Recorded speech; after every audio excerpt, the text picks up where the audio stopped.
Welcome to your Nexus 2 help guide. In this video, we're going to go over the capture button found in the tools pane.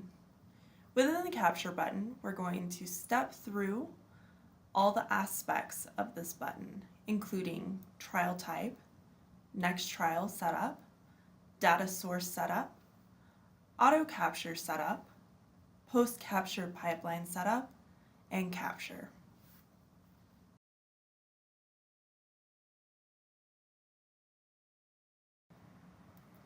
To begin, we have our trial type.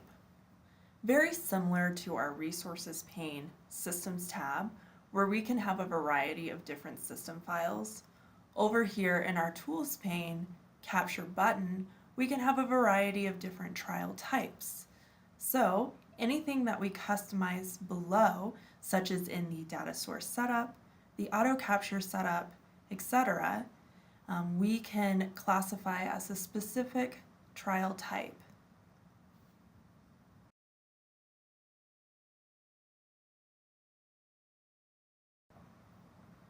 In the next trial setup, we begin with our session section. Right now you'll see that we do not have a session selected within data management. To do so, we can go to the Communications pane and Data Management tab. Here, we can either create a new session using the Session button, or we can open up an existing session that we want to collect trials in. Once your session has been selected, you'll see it listed in this Session section. Next thing that we'll want to do is change our trial name. The trial name by default will be the session name with 01 appended to the end. In this case, I'm going to change my trial name to Training 01.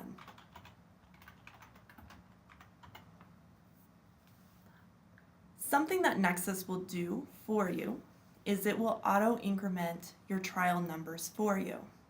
Down at the bottom of this next trial setup, we'll see that we do have auto-increment trial numbers selected. If we were to unselect this option, we would need to change the trial number manually for each data collection.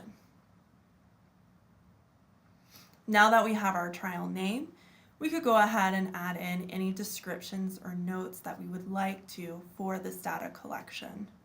Descriptions and notes could be used to describe the type of trial being collected, if there's anything unusual or something that should be noted with the trial. Please note that you can make alterations to the descriptions and notes after you have collected a trial. For example, I'm going to go ahead and add in a description here that's going to be called testing. I'm going to collect a short trial, and what we're going to see populate down below in our Communications pane Data Management tab is our newly collected trial, along with a description that we had typed in within this next trial setup section. If we decided that we do not like the word testing, we could go ahead and change that to something else. If we decided that we had a note we wanted to add, we could do so here as well. The last thing that I would like to mention within the next trial setup section is the permit overwrite of existing files. This is something where it is unselected by default, but you do have the option to select this trial. That means if you collected a trial such as Training 01 and you decided you wanted to recollect this trial because you did not like Training 01, you could tick this option on and change Training 02 to Training 01, and you could rewrite over the trial you have collected.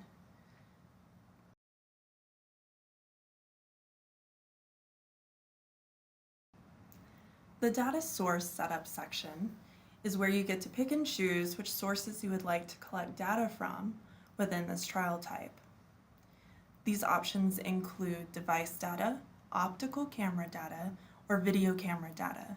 Device data includes any analog or digital devices that you have set up within the Resources pane and Systems tab. For example, this could include EMG or force plates. Your optical camera data would be your Vantage or your Vero cameras. And lastly, your video camera data would be any video cameras that you have set up within the Resources pane Systems tab, including the View cameras or Bosler cameras. Depending on what you have connected to your system that day is what you are allowed to select or deselect. For example, I do not have any devices or video cameras selected, so I don't have the option to tick or untick them from this section. The only option I have is to unselect or select the optical camera data. You can pick and choose any of these combinations depending on what you have connected to your system that day.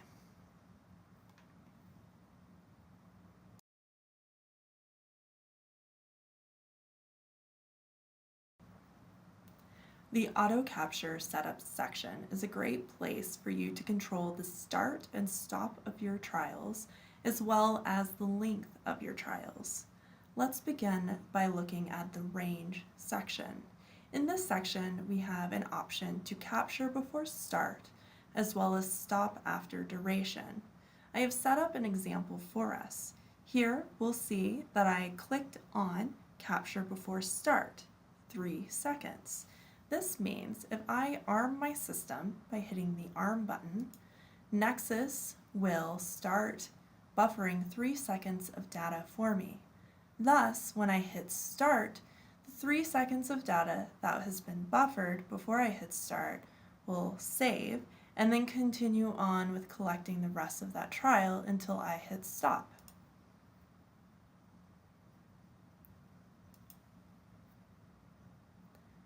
If I want to control how long my trial is, I could go ahead and toggle on Stop After Duration. This is the duration of your entire trial.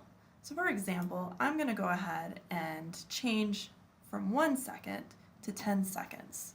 This means if I still have my Capture Before Start ticked on and I arm my system, I will have 3 seconds of data saved once I hit start, and then I will collect an additional 7 seconds of data after I hit start, for a total of 10 seconds of information. Feel free to customize these options as you see fit.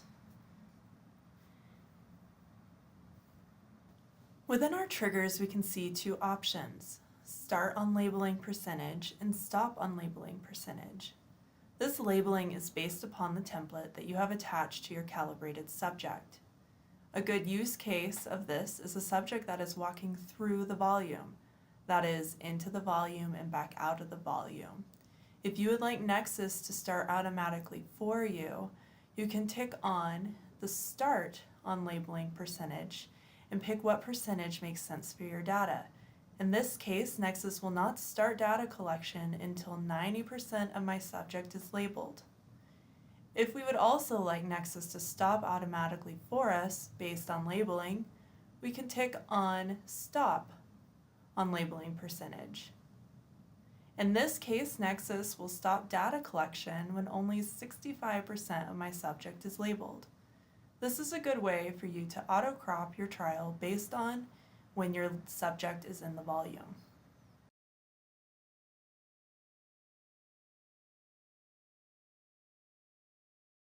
In this example, you can see that we have armed our system. This is displayed in the red box. And now note that as the subject enters the volume, once 90% of the subject is labeled, Nexus will start capture. Once only 65% of my subject is labeled, Nexus will stop capture. These percentages can be modified.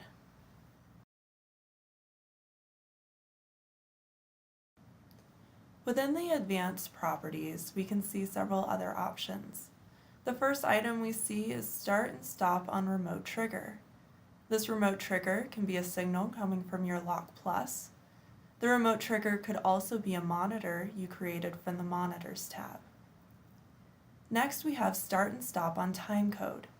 If you have a timecode generator connected to your Lock Plus, you can go ahead and start Nexus based on timecode. The user case within Life Sciences for timecode is very low. For more information, please reach out to the support team. The last option we have is to start and stop over the network using UDPs. In this case, you would be broadcasting the signal over a network to either start or stop Nexus. Another item to note within the auto capture setup is the ARM button. If Nexus is waiting for a trigger to start or stop data collection, you'll want to arm your system.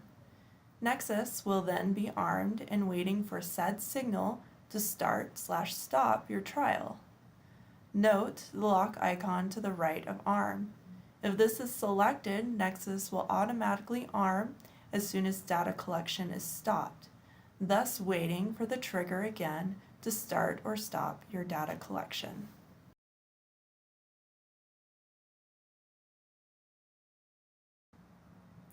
The post-capture pipeline setup gives you the option to run a pipeline after you have collected a trial. In this case, Nexus will automatically go offline and run any selected pipeline for you. To utilize this, what you'll do is you'll tick on the Run Pipeline After Capture option, and you'll see that you gain access to the drop-down below. What you can do then is select a pre-configured pipeline that you would like to run automatically right after your trial has been collected. Please note that if you do have this option selected, every time Nexus collects a trial, you will be taken offline and it will run this pipeline operation.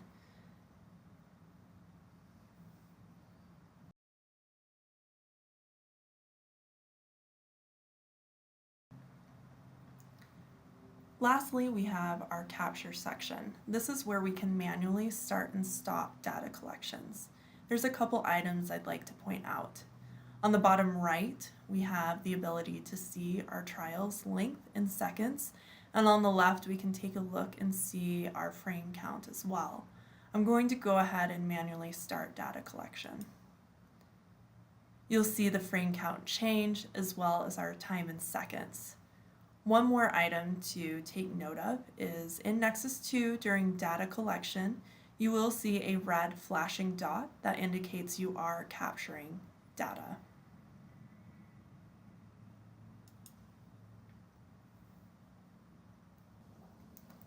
Thank you for watching this video. As always, if you have any questions about your hardware or software, please do not hesitate to contact us at support@vicon.com.